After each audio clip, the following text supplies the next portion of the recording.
This is the Oakwyn Podcast, featuring Morgan Brown and Michael Yu.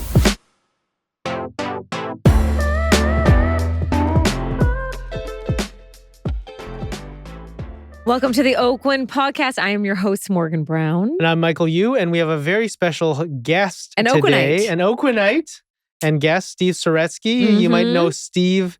He's been on CBC, CTV, Bloomberg News, all about the real estate industry and the market trends and everything. Welcome, Steve. Thanks for having me on. Yeah. I think I'm a second-time guest. It's Yeah, a you are a returning guest. I can't believe I got another Woo! call back.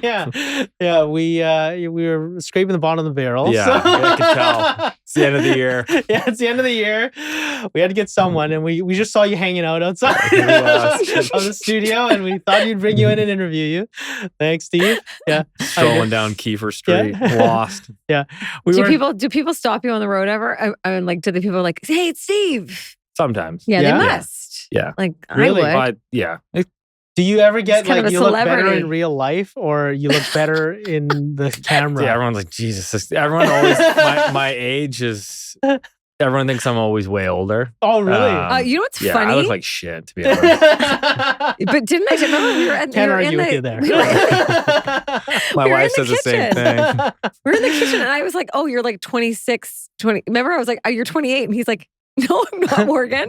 Because I thought, like, You I were think just being polite. No, it was like perma ingrained in me that you were that age, and I've Right. always thought you were that age. It's so It's been funny. 11 years in the business is what happens. Yeah. You just fall apart. Okay, let's talk. So for people that do not know Steve, Yeah. Steve, tell us about how long you've been in the business, as you just mentioned, and how you got in the business.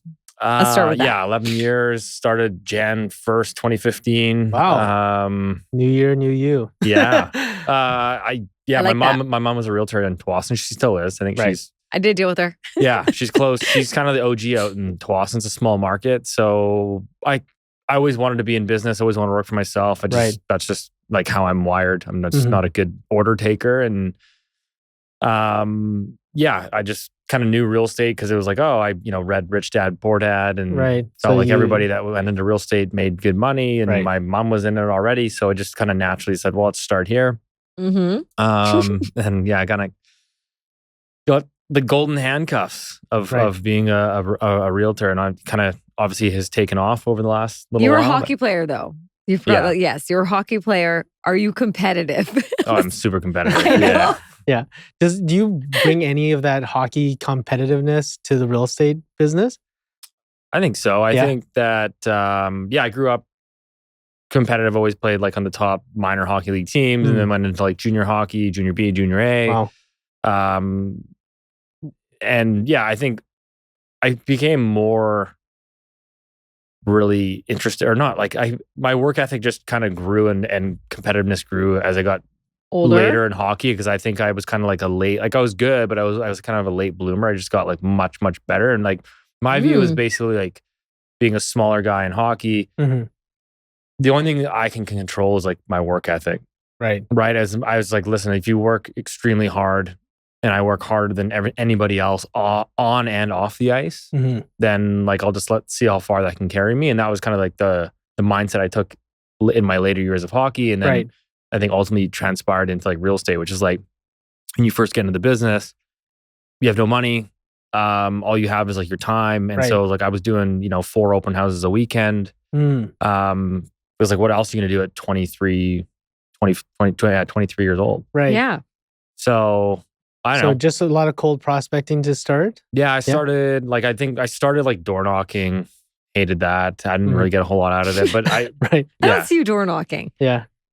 No, it's tough. But I did like a painting franchise. One of those, like, that's right. Student Works painting Yes. franchise. Like a year before I got into real estate, I did one of those. Right. Like I basically You must have learned a lot from I that. ran the franchise in New West. Right. And there's a lot of houses in New West that need painting. Ooh. Sure. A lot of deferred maintenance in New West. Okay. So, but I used to have to go and like knock on doors Right. to basically get The client. the clients. Yeah, of course. And so that was like a really good segue to get into real estate, because it was Did you ever sell one of the properties that you painted the house from? No. That would have been a good one. Yeah, Yeah. no. That'd be a good like reclamation story. Yeah, it would be. Yeah, full Now you know circle your next story. goal. That was kind of like a really good like warm up, Right. I think, for getting into real estate, and then ultimately allowed me to save quite a bit of money. Like it was a pretty successful franchise for cool. for that 1 year. And so that kind of gave me like, I guess, a bit of a piggy bank because I think the first couple of years in real estate are pretty lean.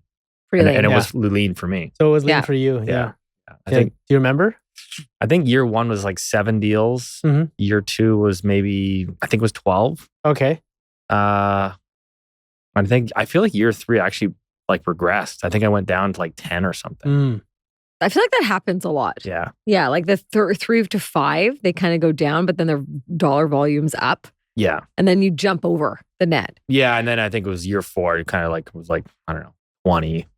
Amazing. And then from there, it's like every year. It's So been for those of you that don't know, Steve's pretty well known for releasing so it started with a report, correct? It started can you tell there, us about that? right? So it started. So like so Steve obviously has you've probably seen him on the media, through YouTube, podcast, maybe get his newsletter, but also on the, he's also featured on a lot of different media outlets like CBC, CTV, Global, all these different types. You've probably seen him on the news. So not Crime Stoppers, but but in the real, not yet, but in the real estate, when they need a great guest for real estate, he'll get into it. But it started with, how did it start? Being new in the industry, not having like a lot of clients, doing the open houses every weekend, but then like Monday to Friday, you're like, what am I doing all day? So I would just kind of like, was young, so it was more like tech forward, I suppose, which at the time was more like WordPress sites. Yeah, so that's great. I was reading books on like social media and marketing and how to sell, and so it was mostly from people outside of the real estate industry. Okay. So like a lot of like Seth Godin, Gary Vaynerchuk, a lot of like those types, and then I was like, wow, like nobody has a blog. I was like, this is so weird. Like all these real estate, and all these realtors are like, there's so many big names, but none of them have like blogs. At least it's the one area where like there's no competition. Sure. So I just started like a blog and basically started blogging like 3-4 times a week. Okay. And because I had so much time, I was like started to like look at all the stats, and I just started like blogging about like the market and the stats, and I was just very like, I was doing all these charts and graphs, and it slowly started to get like attention. And then I think I did a media I was in like this Reddit forum talking about the pre-sale market. So you were in Reddit just talking early to on consumers. I was just kind of getting into like, I was getting active on Twitter and getting into Reddit, just trying to like jump into conversations, just sort of see what people were talking about. And I think I talked about the pre-sale market, and I started like an AMA on Reddit. And then I think one of the reporters, I think it was, I don't remember her name, but she was at the Globe and Mail. Okay. And then she did like a story and she quoted me. Oh, wow. And then from that, I think CBC called, and then the Tyee called. Like all these, like they're like, oh, we saw you in this Globe and Mail article talking about this, and like we also want to talk about it. So then what happened is like back in the day, they used to also like link to your blog. Right. They used to give you like a hyperlink. So then like my traffic just started like going crazy. Wow. And I had like a pop-up that would collect people's emails, so they would come on my like newsletter. Sure. Easy. So I think from there, it just kind of like snowballed where, I just grew this big website. I think it was getting like, I don't know what it was back in the day, like 20,000 visits a month or something. Wow. People were quoting you. Clients of mine send me Steve stuff. But that was like the OG days. That website was called the Van City Condo Guide. Oh, the Van City Condo. Okay, my so you've iterated quite a bit. Yeah. So and then it started with a blog, and then it went to the website. So Van City Condo Guide. Yeah, Van City Condo Guide, and that morphed into like a MailChimp newsletter, which is the Saretsky Report. Yeah, and then I had because that kind of took off. One of my lawyers at the time was like, "You should do like a YouTube." And I was like, "Oh, I don't know about that. I'm not like, who's going to want to watch me? I'm uncomfortable on the camera." Right. And I just started doing like a regular Saturday show, just sort of like talking about what I was writing about. Right. And you're just like, it's great because you're just sitting there, but you're just like talking. You're just talking about what you talked about in your report. It's just literally just like an iPhone on a tripod. It's great. I watch it. And then, it's evolved a little bit since, but now you wear makeup. Yeah. I'm just kidding. But I think, I think that's the one thing for like, obviously like a lot of agents and stuff where everyone's always like, I think people take people give themselves excuses not to start. It's like, oh, I don't have the right equipment. I don't have the right lighting. Once I Right. buy all these like Just things get and started. once I get my studio, then Yeah. then I'll do it. And it's like, I don't know. I just filmed Got on started. my couch and like, Right. and then obviously like, I mean, it took time to build that channel, right? The first, 10, 20, 30 videos was like 50 views, 100 views, Right. 200 views. And now how many views do you get? I think on average for that Saturday one, I'd say on average, probably about 20,000.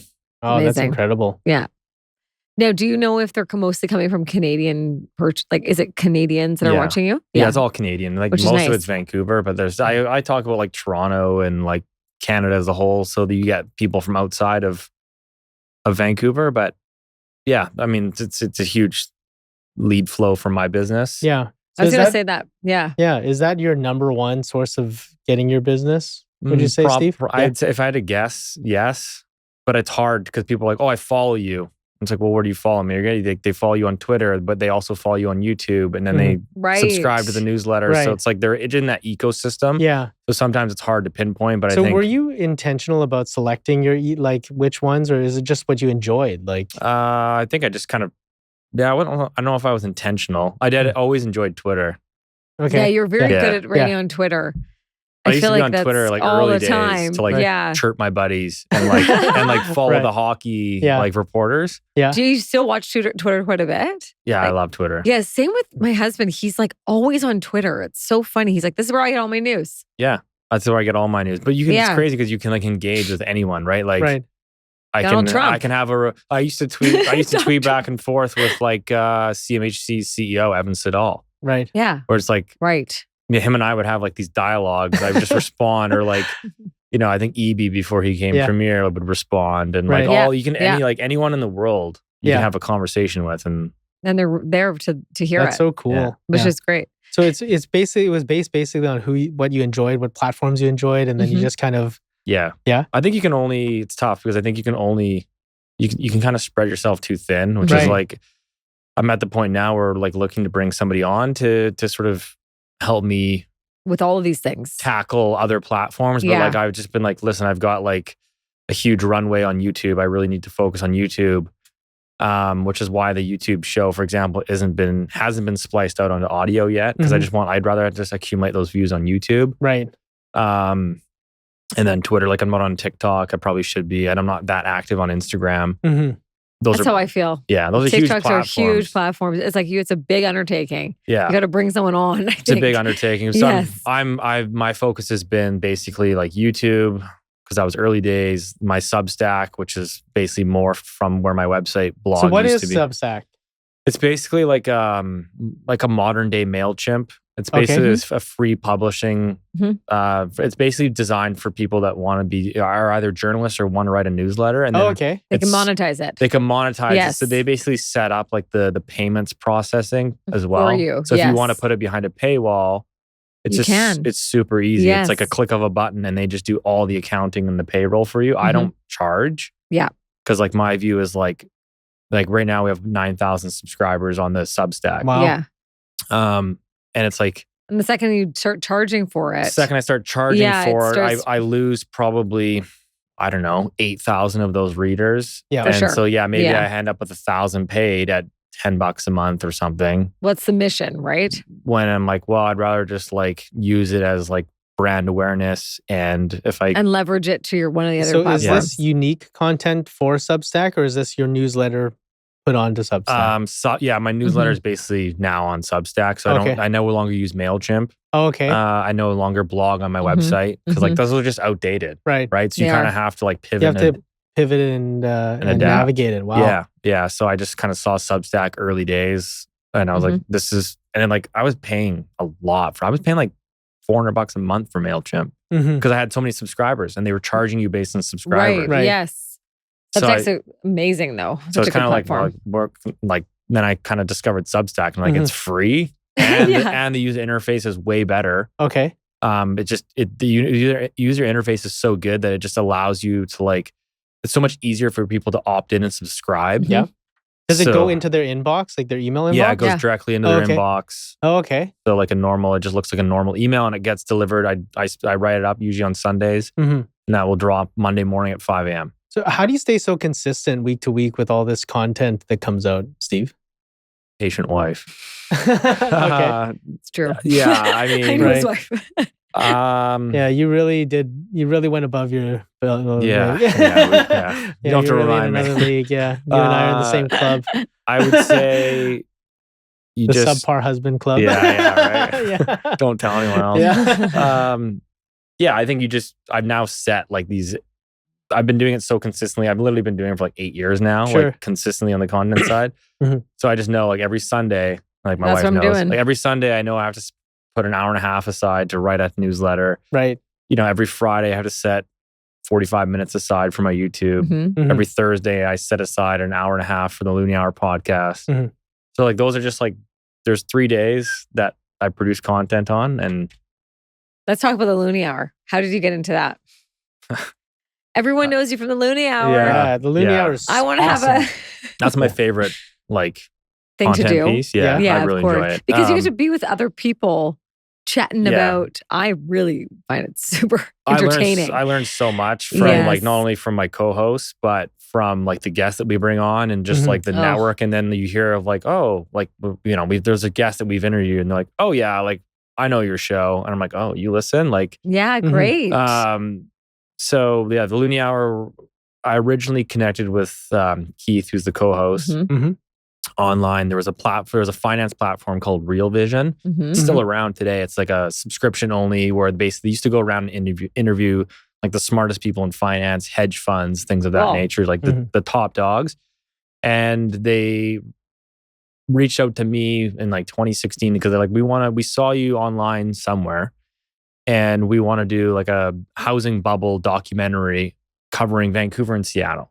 Okay. So like, we're going to have a crew come out. Can you like take us around the city? Sure. Talk to us about the market. And so I did that. And like, it was a well done documentary. And then they started interviewing Keith because Keith was like a portfolio manager that had a newsletter talking Right. about like Canada and da-da-da-da. Yeah, yeah. And so they're like, well, can you, and like, I think it was like, I don't know, 5, 6, 7 years ago. They're like, can you Mhm. interview this Keith guy and then do a segment on Canada Okay. for our platform? And I was like, sure. And it went well. People liked it. They asked like 6 months later, like, can you do another one? Mhm. Oh, We with did- Keith. Yeah, with Keith. So it's just Right. like me So interviewing you had Keith. the good chemistry. Yeah, we had pretty Yeah. good chemistry. And then we were like, oh, why don't we just start our own podcast? Like, Oh, wow. you know, and I didn't know how then- that came together. That's interesting. yeah, the last guy, Rich, was basically Rich. he was like a throw-in where he was introduced to Keith. They didn't really know each other, but they both lived in Halifax. Halifax is super small. Right. Rich caught wind that we were starting a podcast and he's like, can I join? Oh, no way. And then Keith and I were literally like, how do we say no? Like, I don't want to say it. Can you say no? Like, we don't even know this guy. You didn't know him. I had one call with him for like an hour. We just jumped on a call and we were chatting about markets. He's funny though. I mean, Yeah. I got to the whole Twinkie thing. You guys don't listen We to had a lot in common. Right. I like But it.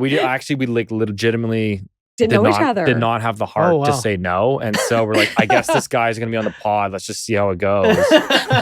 And obviously it just worked out. It was just Yeah. like good Yeah. chemistry. Great chemistry. name, Loonie Hour. So Yeah. like, who came up with that He name? did. That's his Rich. Oh, Rich did. Oh, Okay. So that's he gets that claim to fame. Good Oh, brand. that's Yeah. great. Yeah, it's a Good great brand. brand. Yeah. Love Great it. brand. Yeah. Love Great it. brand. Been good. Yeah. So obviously kind of you have a bit of a communication ecosystem with a few different platforms. So like, so how do you organize that? So is it just like and edit all this stuff? Like, do you edit it yourself? Do you outsource that? Like, what do you do? Mm. Yes. Yeah, I outsource all of it now. We have a Mhm. really good editor. I've actually been working with them for probably 4 or 5 years. Okay. So I mean, like early days YouTube, like year 1, year 2, I was editing them myself. Sure. and that was It takes not- a lot of time. It's not fun. It's Not super hard. I'm fun. not good at it. Right. So hired that out as soon as I could. Mhm. I've made a few switches with editors over the years, but we've had this one guy now, Jeff, who's been he's been consistent and he's been good for the last 4, 5, 6 years now. Right. I like them. Yeah. He's doing a good So job. he does all the editing, like the Loonie Hour. I just like send him like the Zoom file, and I'm like, this is what the title's going to be, and then like he'll take it, edit it, listen to the whole interview, throw in some charts, put it up on YouTube, Yeah. Spotify, everything. Just like it's Puts kind it of like together. done. Yeah. So I really don't have to do too much work other than to sit down for probably 2 hours, let's say on a Wow. Thursday, Just to chat. just to chat and do, a Do couple. you prepare at all for those? Honestly, Like I always wonder that with you because I'm like, how is he predicting all these? yeah. And what's he paying attention to? That's what I really want to know. That's What funny are is you guys- everybody, like our listeners always ask that, like, oh, like how much like prep work do you guys like Yeah. script everything out? And it's like, honestly, we just kind of riff. Like the best. we have like a group chat and like we just throw stuff in there like throughout the week. We'll just like text Okay. back and forth like, hey, do you see this article? Like check out what's happening in gold or whatever. Mhm. And so we just like, we'll just kind of sit down, 15 minutes before we record. I'm like, okay, what are we talking about this week? It's also really interesting because you have different perspectives. Of course, you being like a realtor, being in the real estate, and then Rich, like all of you Yeah. guys have a different perspective. So it's nice you kind of bring it all together. Yeah. I try to like stay in my lane, which is like, I'll really try to like, They're finance kings. I'll try to sort of take the conversation and lead it in a direction. But at the end of the day, like I really, my strongest opinions are typically just of the real estate space. Cause Yeah, like I'm not that's where you're good. I'm not a money manager. Mhm. I'm not a former hedge guy like Rich, hedge fund guy. So it's like those guys can like chat markets. Have you guys ever had any conflicts or any like arguments? Honestly, not really. Really? No, yeah. it's Happy good. marriage. Yeah, it's a happy marriage. I mean, yeah, they're like such good, They're genuine good, human nice beings. guys. Yeah. Yeah, they're nice. Yeah. You They're can like- tell. The classic, like, I mean, Keith's like a classic, like East Coaster, like just like nice people. And then, yeah, I think Rich is just like raised by like a super humble family that like. Did How do they get live along close? with you? I'm actually like the grumpy one of the three. Right. Oh, Yeah. you're from Vancouver. they You're put up- grumpy. They put up with me. Well, what's so interesting and what you've done with it is you've got this huge following and people are really admiring all of your opinions. And now you've brought in it live. You've brought it to a couple times live on stage. How was that for you? And how many people came? It's actually always like more nerve wracking. It's hard. I always Yeah. joke because like, you do these like live interviews on like CBC News or something where you're just like looking at the camera Right. and like that's getting broadcast to, I don't know, like a million people or something. Yeah. And like, I'm totally fine. But then you put me in front of like a live audience of like Yeah. 250 people. Yeah. And I'm like, oh, Was that how many people were there last time? 250 people? we just did one like 2 weeks ago. We had 200. Our biggest one is usually like depending on the venue. We did one at the Broadway Theater Yeah, a that's couple right. years ago. That was like Yeah, just you over had- 300. And it was sold out. Yeah. It was sold out. That's incredible. Yeah, I was it's- like, how do I get a ticket to this thing, Steve? It's fun. We enjoy it. It's just a good opportunity. It's not necessarily, it's not really like a money making venture on that side. It's more okay. just like the ability to sort of connect with our community, Mhm. to shake hands and. Are you finding like there's a Loonie Hour community or like a community that you're Do they buy a Yeah. t-shirt and swag? We actually do have t-shirts. We That's only sell right. stuff though when we plug it because the people just forget and they don't go in the store. Right. But we actually, we've sold like Yeah. decent amount of merch. really? Yeah. That's exciting. And everyone wants to know, that the sponsorship, how do you choose them? Because now you've gone to this level, right? Mm. When did you guys decide to get sponsorship for it? Pretty early days. I think we were always just like, if we can cover all of our overhead Cost, yeah. and, have a little bit of a slush fund, ultimately that's going to be used to bring on like a full-time employee, Mhm. then help like grow the channel further. Like that's really what it's for. Right. None of us are like, oh, let's take all this and split it 3 ways. And like, we'll Yeah. be rich. No one cares about this. Right. Yeah. No, it's just basically just like it sustains the show That's right. and allows Yes. us to continue to grow it. Mhm. Put on like more events. Like we'll do a lot like meetups and Oh, okay. take care of the Awesome. bar tab and right. It's just a Right. way to it's been good. I mean, from picking the sponsors, it's we're fairly selective. Like I think the big thing is like you have a brand and a reputation. You don't want to put it behind No a Cialis. Yeah. They haven't approached us yet. Yeah, well.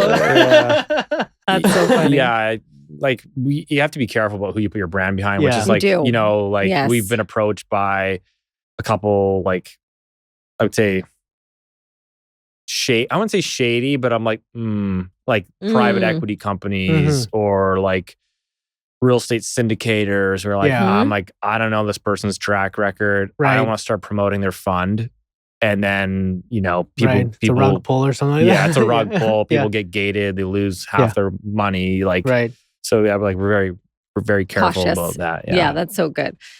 So when you're talking about real estate, and obviously everyone's keeping a very big close tab on Vancouver real estate, what data points are you looking at? Like, are you looking at absorption rate? Like, what do you, maybe some of the people that want to go ahead and start.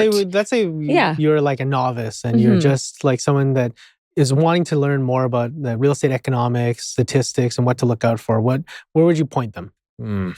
I mean, like super easy, probably like sales to actives ratio, like, months of inventory is usually a good indicator of like conditions. Right. Good. Any type of like interest rates, Bank of Canada, you're always like obviously watching all that stuff as well. Yeah. I think today it's more like in the bond market. I think the biggest mistake I think I've seen people make this year is like, oh, the Bank of Canada is cutting rates, so like the market's gonna get way better. I'll just like hold my price and like the price is gonna rebound.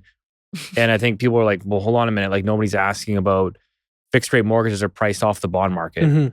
And so the Bank of Canada can cut as many times as they want. But like if bond yields don't really move, 70% of the market takes a fixed rate mortgage. So that's right. Yes. Like there hasn't, it's crazy because you look at it today, the Canada 5-year bond, which prices that 5-year fixed rate, it's moved since Jan 1 to today, it's down 30 basis points. So like there's not really been any change in like fixed rate mortgages this year. Like they've been basically the same. Yeah. I mean, bound. like it's the same. Yeah. Like somewhere between 4.3 and 3.99. Yeah. Like tiny movement. Yeah. Right. So I think that's the big mistake that people have made. I think so.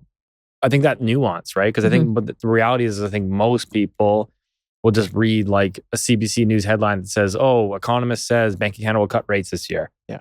And they just assume that like their mortgage is going to go down, and that housing should just then go rebound. Up. And I think that it's been a good lesson this year. That it has been a good lesson. Totally. It's really fun to see the evolution, Steve, because I was introduced to Steve through YouTube, through his early YouTube. I was one of those 50 views. the thumbs down. Yeah, I was giving him the big thumbs down and commenting like, who would listen to this garbage? Like, but I'm tuning in next week. We get a lot of those. But then like, just your presentation skills, your communication skills have kind of grown so substantially because I think your early stuff was pretty bad. Yeah, it's bad. I appreciate you saying that. It's pretty terrible. I like how he's just rubbing your face up bad. No, seriously. I can't watch it. Yeah, like if you watched his early videos, like when we first met, like at the coffee shop, I was like, yeah, you might. Yeah, you'll be okay. Yeah. But to see what it is now. Meeting. Yeah. I remember that meeting. I remember he told me, he's like, I'm cold calling this guy. He's great on YouTube.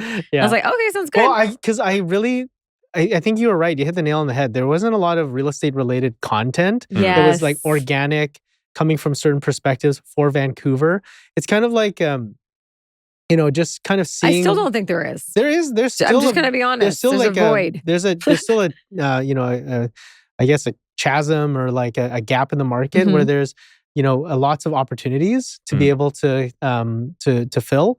So yeah, I remember watching those and I was like, man, this guy is awkward. It was. And I love his honesty. Yeah, and I started with the green screen. Did you see those ones? Yeah, I saw those ones. Those ones are bad. Yeah. Like I watched you in your his fuzzy like he had a fuzzy outline. He looked like he had an aura around him. Because it was like a green screen. Yeah. It was like this like hack job at my house. But he did it. Yeah. He put it out. Yeah, and like so just to see the evolution. So like, did you do any specific training or like what was the process there? Was it just reps? Yeah, just reps. Same for like writing.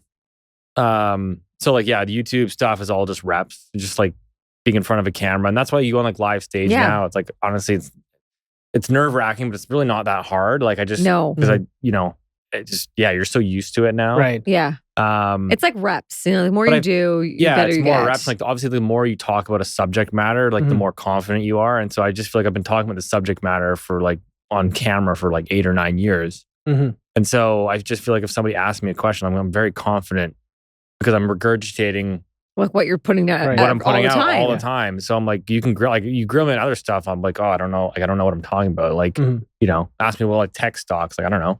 Right.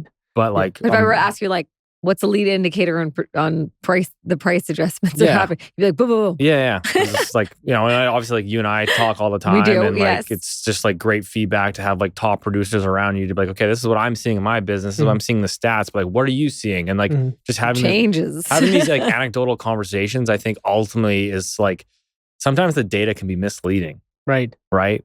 it's like the Boots data on the ground is you have to like line it up with like the actual anecdotes. And I think when those line up, you can get like a really good picture. Yeah, you can. So yeah. Like, and all the while doing all this content and media, you're also a top producer. A top producer, and Steve, we're so lucky to be able to work with Steve at Oakwyn. He is one of our top producing agents, in our top 3 to 5 agents in the office, and we're very, very BC wide, which is amazing. Yeah, BC wide. So we're very excited to obviously work with Steve from a brokerage to realtor perspective, and all while doing all this media, you run a real estate team as well. Yeah, that's crazy. Lots on the go. Yeah, so not to plug you, but I remember that first coffee meeting because he reached out and I was like, oh, like another brokerage pitch, right? Like he gets, I think we gelled like fairly well. Yeah, we did. And but it's been so good. It's been like the culture fit for me personally has been really good. Right. Yeah, we have a good crew. Just such a good crew, and like just being able to be surrounded by people that want to collaborate and help and give input and advice. It's been huge for my career personally. Yeah, because thank you. So when we first got started, you were a solo agent. Yeah, I was. Yeah, so basically you started as a solo agent. What volume and production did you have when we when was it? 2018? I think I came over in 2019. 2019, yeah. The beginning of the beginning of COVID. Yeah, COVID. Like, I remember maybe that. a year before. Yeah, it was like a year that. before. Yeah. I think I was maybe around 20s, maybe 30 ends. Right. At most. Yeah. So you started as a solo agent with us, obviously on the path, on the journey. So like what stages of the business, how's the business evolved? You just talked about how the media is involved. But, the business was like, I think I was doing probably around 25 to 30 ends. And there was this nice girl named Christina at the Sutton where I was before Oakwyn, the Sutton front desk. And she's like, she's like, can I be your assistant? And I was like, I can't afford an assistant. Like, it's just like your natural, like you start running numbers. Instinct, right. Yes. Yeah, your instinct is like you're like not sure. But I kind of took like a leap of faith, and obviously like that freed up way more time and capacity to do other things. Right. And I mean, the sales volume obviously grew significantly through there. I think like the crazy, like her and I, she's not on the team anymore, but we have a really good relationship still. Sure. And like, I think this is crazy, like in 2021, I know everyone had like a record year. Right. But let's talk about it. So it's just me Top and her. year. Like Let's her and I. So an like, unlicensed assistant she's unlicensed, and Steve. Just her, unlicensed, and me. 2021, we did 76 ends. Which I was like, that's banging. And then like that's I feel like that's doubling your like business. Yeah. 65% of those probably were like buyers. Oh, whoa. So I was just like slammed. Every weekend it was like 9 a.m. to like 6 p.m. Just driving. Writing offers, going in, going out. I was driving around the entire lower mainland. Yeah. It's like on like 8 different buyer tours. Right.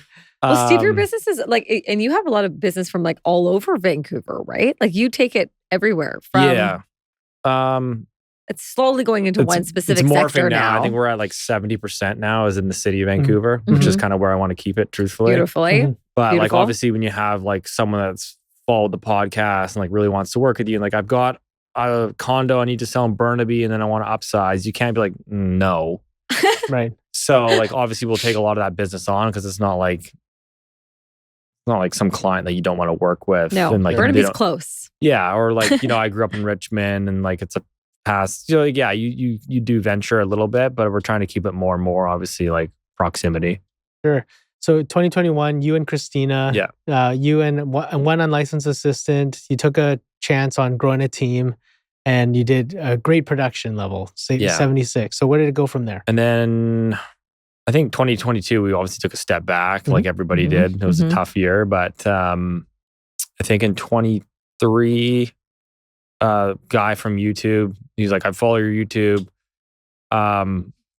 Are you hiring? I want to work for you. Right. Like I want to learn the ropes. Luke, so he's on our team now, and so we took him under the gem. And I originally said like I met him for coffee, and I was like, oh, this seems like a nice guy, but like I'm not really ready to take on someone else. I wasn't too sure how to integrate because so many teams blow up. So I think like 3 or 4 months later, I called them back and I was like, hey, like, But I'm since super busy. you're like, I could probably use your help. So how was let's that go. decision for you? I'm really good. Yeah. Awesome. Yeah. That's another Yeah. thing. It's like we're doing more ends today.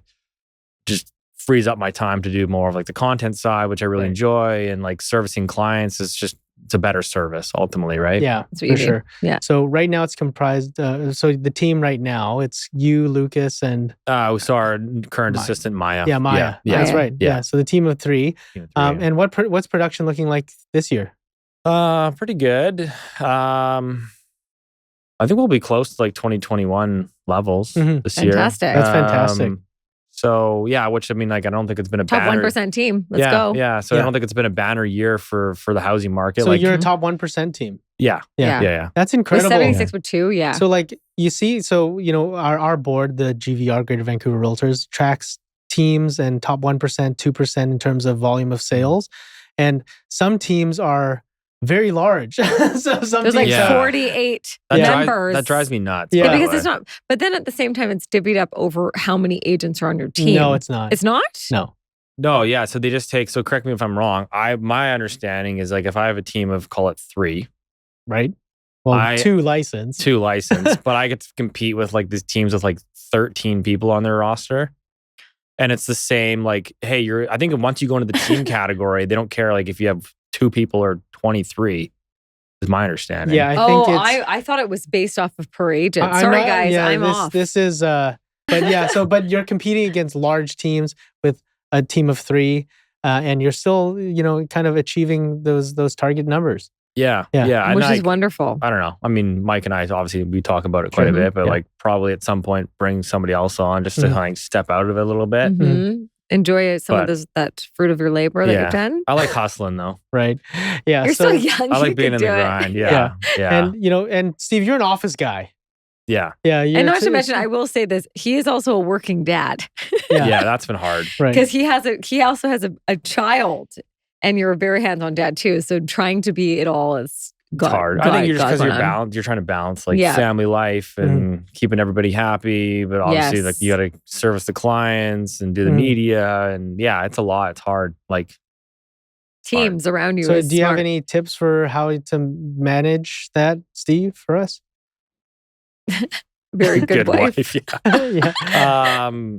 Yeah, I'm probably still feeling that Filling out it and out. figuring it Right, out. And yeah. But you know, you've always been really good about like only bringing it on when you were really intentional with it. Like Luke, we talked about it. You were always like, I don't know yet. But then you found that person and you Yeah. said, okay, this could work. We're going to work this out and he can take on specific areas, right? Yeah. Or having an assistant, bring on a new assistant.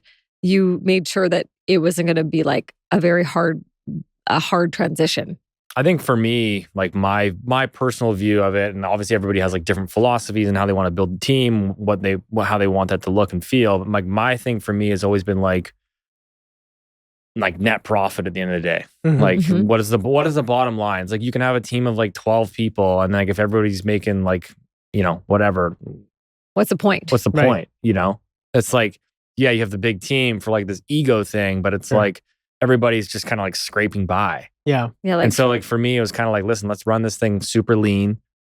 We have really like the overhead is the assistant, and like content production for me is effectively free because like we have ad sponsors, Mhm. we have some YouTube revenue that comes in. Right. So like that part's basically free. So like any lead that typically will come in, a client is usually like a YouTube subscriber or like a Mhm. newsletter follower. And so like the cost of acquisition like is effectively zero. Mhm. And then it's just a matter of like going out and servicing that client really well. Wow. So like that's for me, I don't know. Like I think that's almost like a bigger thing. I know the industry likes to Mhm. look at like, oh, like how many ends did your team do? Mhm. You know, they did 100 ends, but it's like, who but really I'm like, cares? well, Just yeah, but joking. then I'm like, they've got, People care. they got the magazines, they got the billboards, they Right. got the bus ads. Oh, I know. They've got, you the know, cost. and I'm like, the cost. And I was like, what are these people walking away with at the end of the day? Right. You're like, how I many don't leaps know. are they taking? I mean, that's my personal view. I'm just like Yeah. bottom line. But nobody ever publicizes the bottom line. Right, absolutely. You know, I think you drive a really strong point, and you got to do the business the way that you want to do the business and how you're how you see it work. And you know, that could be, a big promotional campaign. And, I think Steve does a lot of, a lot of media, which is pretty exciting. And I think a lot of the younger generation of agents are looking at media all the time, social medias, YouTube, the different types of channels. Let's say you were to start fresh again. So we're going to snap our fingers and wave a magic wand, and Steve's back to being 23 and he's got to start from ground zero again today. What, how would you start your media journey if you were to start today?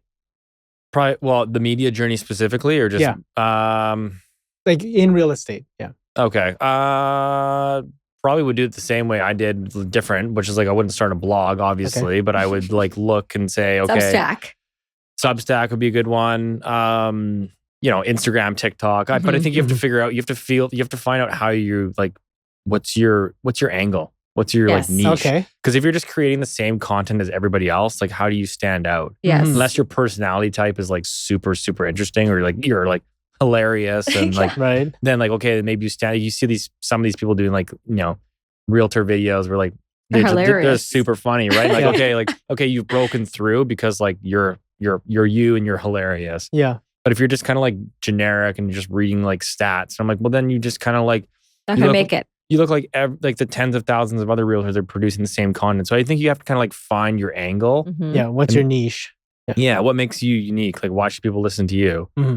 And so I think that's one thing. I think the other thing I tell like young agents or people that ask is, like you don't have to like come out and like compete with me from day one, which is like I'm talking about Vancouver real estate, but I'm also talking about Toronto. I'm talking about Canada. I'm talking about the economy. I'm talking about bond yields. I'm like, just investments, yes, all of that. I'm like, go super niche to start, right? It's like maybe you want to be like I want to be the Fairview expert, right? Or the Mount Pleasant expert. I'm like, okay, well, just go super niche on Mount Pleasant, because like you can probably win that game, like because you're not competing with me and the good point 100 other channels that are out there that are doing like the stats and all that stuff. You can just write a newsletter that's like super in depth on Mount Pleasant. So if you're a homeowner in Mount Pleasant, like this is the best newsletter by far. Yeah, absolutely. Because it's more accessible. And you can probably like geo-target that through Facebook ads now. Yeah. So like that, and then if you want to expand out, then you're like, okay, I want to go from Mount Pleasant to Kits, and then you can always expand from there. But I think to break through, I think you have to start like super narrow before you start really wide. You do. So as you were doing all this content, Steve, did you enjoy it, or was this kind of like a chore for you? I enjoy it, but there's definitely times like it feels like a chore for sure sometimes, right? Like I think like filming a video on Friday, to be honest, like at the end of like a long week, and I usually film it around like 4:00ish, and I'm kind of like I'm tired. Like so, there's sometimes you have to like really get into it and like. You have to get it out. I'll pour a coffee and like try to like pep it up and like it usually calls for an immediate beer afterwards. You have to. But yeah, like there's tough. I mean, the Sunday ones are tough because like Sundays are like you want to like relax with your family and like when you gotta like get in the computer. But honestly, I love writing. Like I just find it like therapeutic. See, that's good. And I was not a good student in like, but I think like I'm not trying to put my own time. I think I'm a pretty good writer. But that's only because I've done like a newsletter every week for and I think 8 it years. Sounds like your newsletter. Like there's so much going out with voice. like it has a very unique voice where you're kind of looking at so much ChatGPT, stuff now. Like everything's it's tough. And that's where I think it's gonna get really interesting, to be really honest. Where do you think it's gonna go? Where do you think media is going? I think it's getting commoditized. What do you mean by that? I think it's so easy to produce content now. It's getting harder to like stick and stand out. And that's why I'm saying like you got to get super niche to start with, like Mount Pleasant, right? Sure. Whereas, I think it's going to be easier to produce content. So it's kind of just like it dilutes it ultimately. And so it's just, I think it's just going to be harder to break through. And to stay consistent with it is another thing. Yeah. But that's where I also think personality like, comes through, right? Whereas like if everything's written by like ChatGPT and it all feels and seems sort of generic. Right. It's like you and your personal voice will like be the only thing that sort of like helps break through. Creates a differentiator from creates like, a differentiation. Absolutely. Which I should caveat, like my personal view is like, well, I think everybody should do content and should try content. The reality is like, Not The reality is I think 9 out of 10 people aren't going to be very good at it, Mhm. or like, they're not going to like it. and they just a lot of might work. not. They just might not be that interesting, Yeah. Right. which is like okay. Like I think you should still do it and try it, Mhm. and like maybe you just produce content for like you and your existing clients. Yeah, Right, easier. yeah. Much easier. Right. Yeah. Yeah. So like it just depends on who that audience is, and it could be a very small audience that you just Yeah. want to develop deeper relationships with, Mhm. right? Totally. So I think it's that's such great insight, and I think just looking at the future and what no one can predict what's going to happen, but like looking at the future, like what do you see for let's say 2026? We're close to the end of the year. 2026, Vancouver real estate market. What are you seeing in your crystal ball, Steve? I'm curious what you guys. Well, No, don't- you know why? Because he's gonna copy. He's gonna copy yours Okay, for our No, I'm not. end of year. I'm not. Predictions. My predictions for 2025 just like blew up in my face. Yeah, he Anyway, does oh, so- really? terrible. Okay. Yeah. We do a prediction. We do a at the Okay. very predictions I know end. you do. episode? I Yeah. didn't know what your predictions His were. was terrible. Yeah. I want to hear about this. I thought we after. were gonna make it rain. hilarious. And mine was we'll consistently slow down, like Yeah. go slower. Like, and I actually was right. I did a presentation the other day, and it was like my last slide was like, the adage was like survive till 25, yeah. and I was like, maybe it should have been like stay solvent till 27. Like, Yeah. and so that's kind of like my current view. I think Okay. that I'm always like a natural. I'm a little bit more pessimistic in general. Mhm, I just like I'm a natural like skeptic of the world. I Okay. just like I'm not a tinfoil hat guy, but I'm like I'm always a Kinda little Alex You're Jones. realistic with your yeah. No, I just like I always like questioning things. I just don't really like consensus. My personal view is I think that 2026 I think is going to be tough. I think it's going to be a tough year.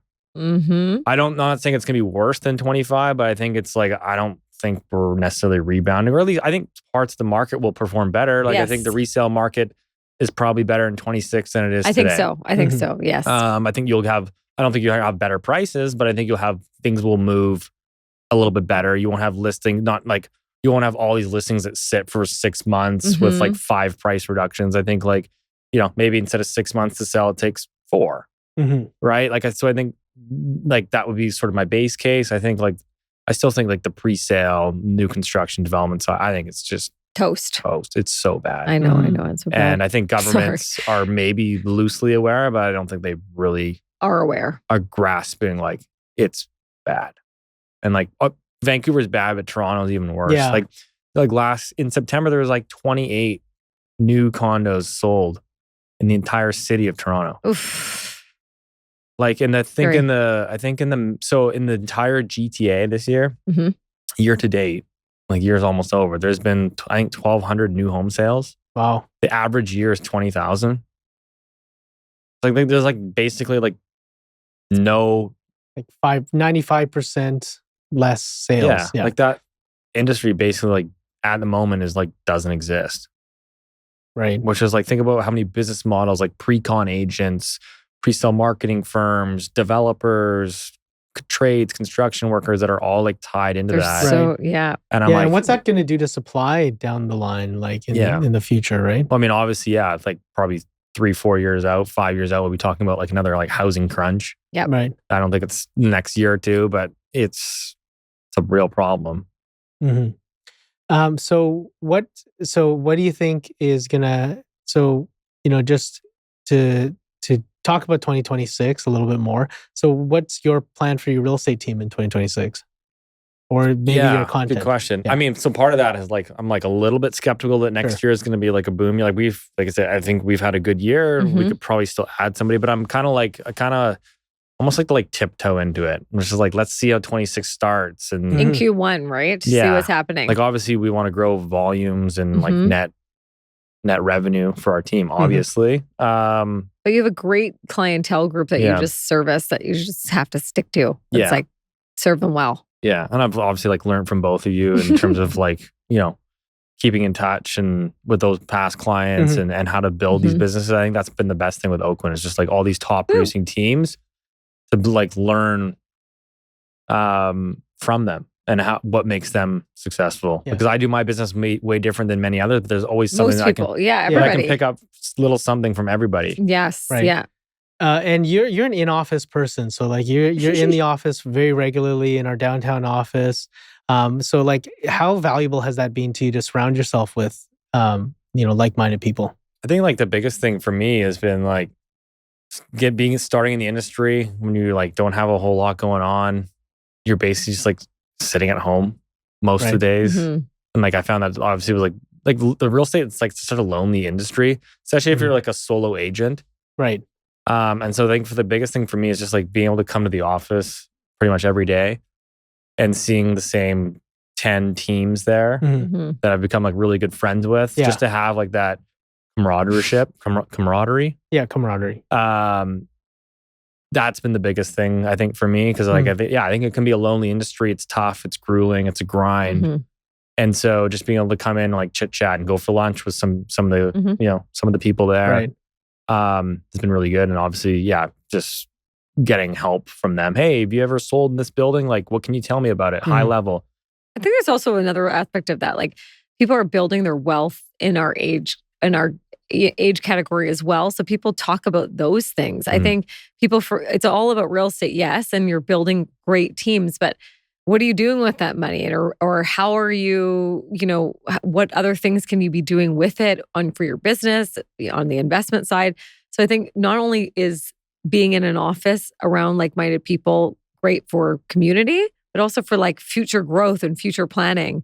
People talk about accountants and lawyers and who they're working with. And that's one thing I love about Steve, because he's willing to just give any of his contacts to anybody. Here. I want to build it out. Yeah, which is well, great. we always obviously chat, but I think that's like the good thing, right? Because you're all kind of like building together, Right. Building together. But yeah, even on like the family side, and like, okay, where are your kids going to school? Like, what's been your experience here? Like, how do you set up your family dynamics? Do you guys have how do you get help with the kids? Is it like, is it, whatever, which daycares? Can you get me into this? Like, so I think it's outside of like the professional life sometimes. I think so. Yeah, it's just building a community, and that's so important, because you can get siloed, in this industry, being by yourself all the time. I certainly felt that way before Oakwyn. Yeah. But imagine being like a solo agent in the industry for like 20 years.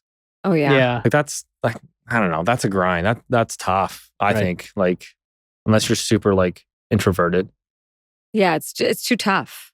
Right. It's too tough. I just have to get out. I have to like talk to people. I have to like, But even like you bringing on your team, like Luke's in the office talking to other people too. So he's feeling really good about it. So when you do build out your teams, and they are newer agents, being around a community is excellent for the team members as well. Yeah. I think it's been super helpful for him just to. Yeah. He's made friends in the office that they like now sort of get together like once a week or whatever and chat about like what they're doing, what's working, what isn't working. Right.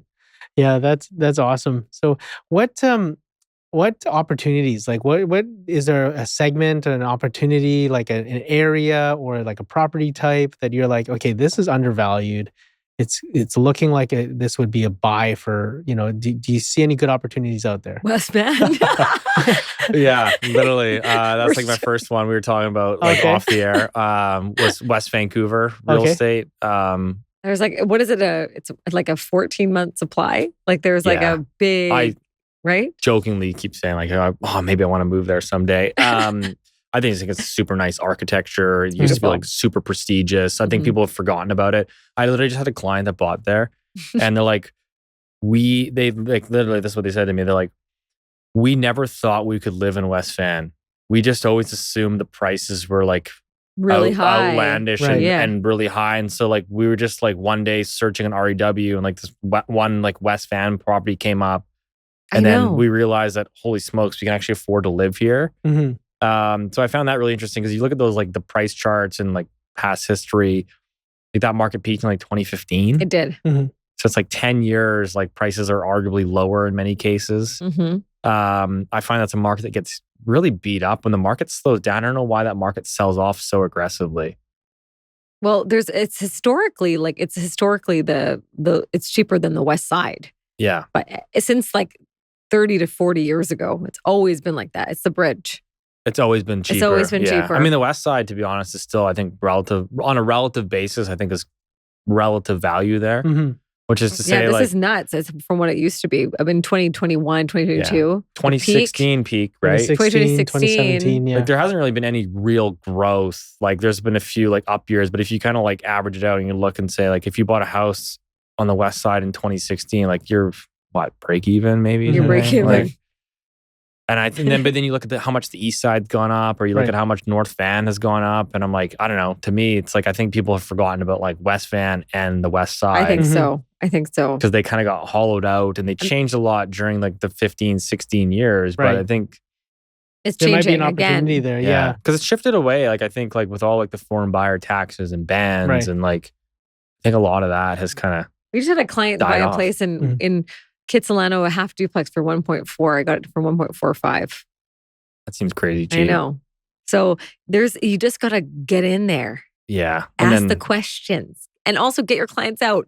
I'm going to tell it to every agent that's listening to us right now. Please just bring your clients out, shop with them, even just for fun, because there's lots of there's a lot of really great properties out there right now. I feel like I don't know. It's such an interesting. Someone that like observes financial market. I just find it really fascinating to observe like human emotion, like sentiment. I'm a huge sentiment guy. I just love sentiment. Do you have old love? Do you have old love letters from women? No, not in that respect. But like the sentiment of like markets. Yes, he does. Right? Yeah. Don't look at the box above his closet. Yeah. But like, right, like people love to compete, and like and there's like 40 pairs of shoes at the open house. People are like, oh my God, I gotta write an offer today. Yeah. They just can't wait to buy real estate. Like today, and like there's like nobody else at the open house. They're like, oh, maybe I should wait longer. Yeah. My uncle told me it's a bad time to buy real estate. Oh, and don't listen to that. Like uncle there's been guys. I'm like, there's been like 4 price reductions here. I'm like, what are you waiting for? Right. Like I think people, it's really interesting. I mean, like it's kind of like obviously the old psychology of like the madness of crowds where people people follow what other people are doing. Mob mentality, right? Yeah. So I just find that really fascinating. I think we're seeing that today, right? Which is like there's some crazy deals out there. I think you have to go out and negotiate them. You do. You have to push. Like people keep looking at like the list price and like, well, the market's come down, but like really not that much. Like everybody seems to be asking a lot. I'm like, why don't you try your offer? Because I was like, it was that duplex was at 1.7. Yeah. I watched it fall to 1.599 and I got it for 1.45. Yeah, and you're probably so don't even tell me you can't do it. And you're like the only bid. I know. Yeah. I'm the only bid. Like I think you have to I think people are worried about like the market to keep falling. Yes. But I was like, I think you can kind of price in future correction, which is to say like maybe it's worth 1.5 today because the market used to be 1.7. Maybe it's worth 1.5 today. But like I think you can. I think if you try hard enough, you can probably pick it up for 1.4 today. Right. So like, maybe it is a 1.4 next year, but I was like, I think you can get that price today. Yeah.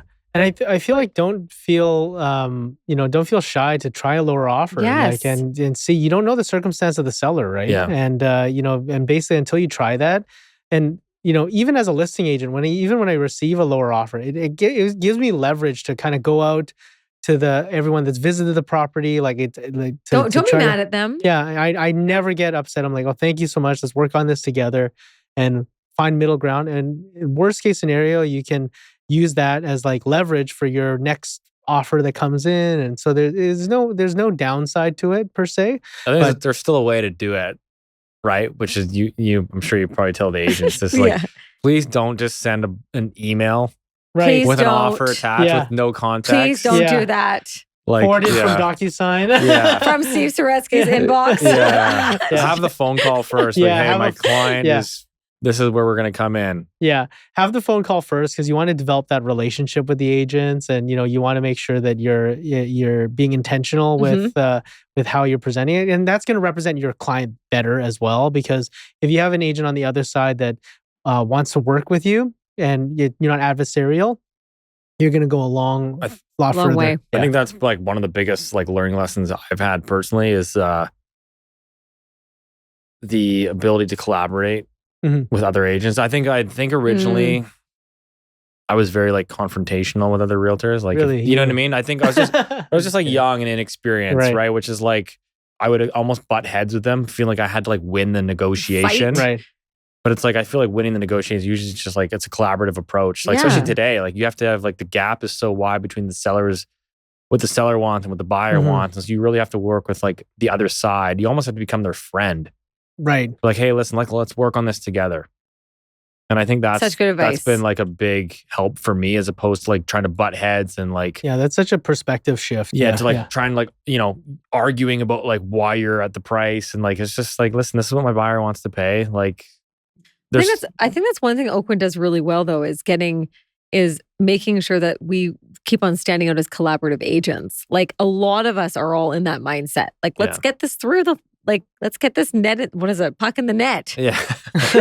Catch that butterfly. Catch that butterfly. Right, exactly. And so your approach is, I think, is a great way of thinking of it, because right now we can't be up against each other. We have to work together.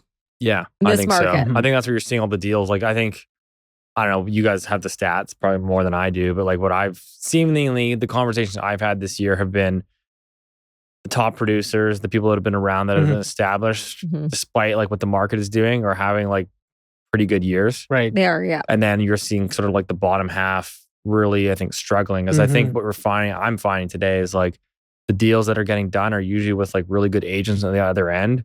Yeah. Because they're so hard to put together now. Right. Like inspections blowing up and having these conversations. Yeah. Like, it just takes a really, like, you have to, I think there's a lot more skill involved in just having that experience.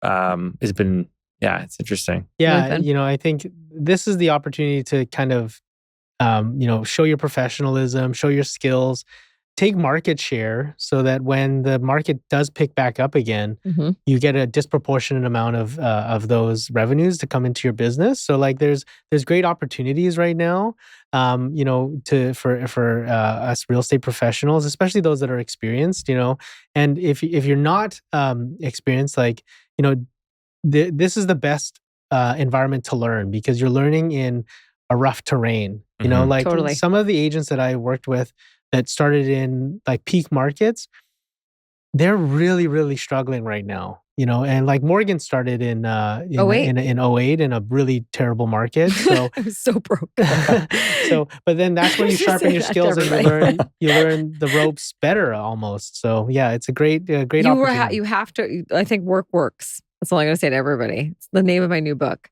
That's a good works, because I do think you got to put your time into this industry, and you got to get out there and grind, work hard. And the more people you meet, the more clients you'll get, and hopefully they'll become great clientele forever. Okay, so one piece of advice, Steve. Yes, give it to us. For our listeners out there, for an agent, let's say we're kind of in the we're struggling right now, or we're just getting started. Like, what would be your one piece of advice to the young yourself, or one of our agents out there? Very good. Consistency. I think there's so much what I hear from like new, younger agents or whatever. It's just like, oh, I tried, that doesn't work. Yeah. I'm like, my view is like everything works. Like open houses works, social media works, door knocking works.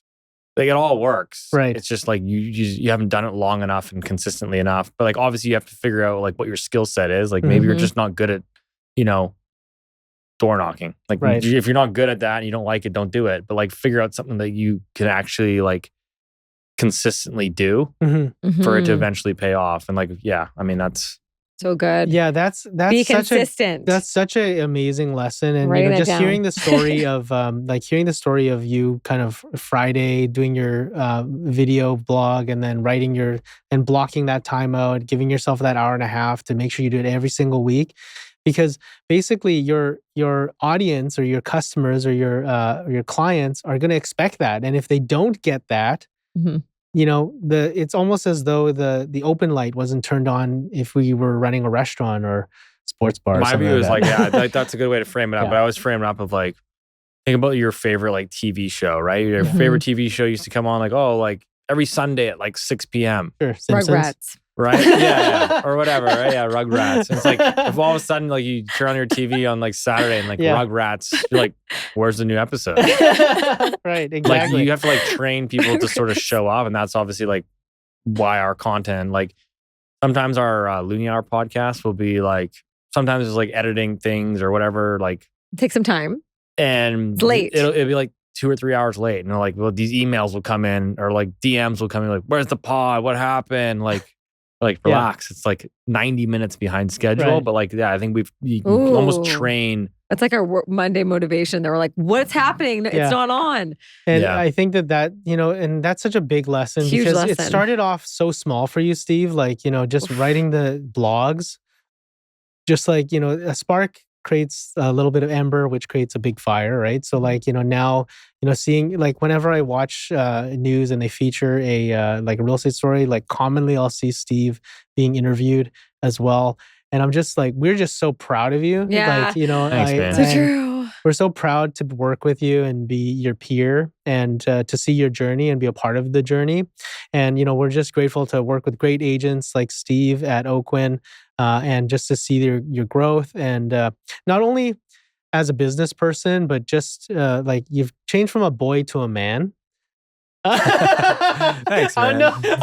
I'm kidding. Just thinking this whole thing. That's our relationship. No, I'm just kidding. So like, but You just really, have become like a father, which is the best thing for me. That was the best thing that has ever happened to you. Just to like, I love it. Yeah. Well, I mean, you guys have been such great mentors to me, and I mean, like I said, that's why I'm here today, and been with Oakwyn, and obviously always preach the company, the golden hour. Which again, I think there's so many brokerages that you can't differentiate, and I just think it's been huge for my growth. I think it's just you, Morgan. You talked about it's like growing alongside each other, like we're just like picking each other up. Yeah, we are. It's for sure. It's great. And masterminds, and it's great to see you growing the family and really putting that as a priority in your life as well to see. And so we're just so excited to continue the journey with Steve. Yes. Thank you, Steve, for being a part of the Oakwyn podcast. We're coming close to our 300th episode, That's if crazy. you can believe.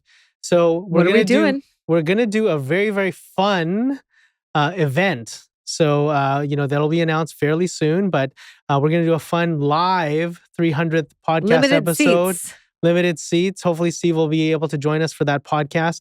And we'll, so that's going to be announced soon. But, if you've enjoyed this podcast, you've enjoyed our interview with Steve, please rate us and review us 5 out of 5 on the podcast platform you're listening to us on, and write us a review. And also, if you want to learn more about Oakwyn, you're an agent out there, out from another offer, and then listening to this, feel free to reach out to us at oakwyn.com/join. Type in the message box, Breakthrough 2025, and you'll receive a free gift, and we'll force Steve to call you. Can I free gift? Can I rejoin? Yes. Exactly. You don't get one. We'll give you some sunglasses, Steve. Okay. Until next time. Thanks, guys. Bye. Thank you.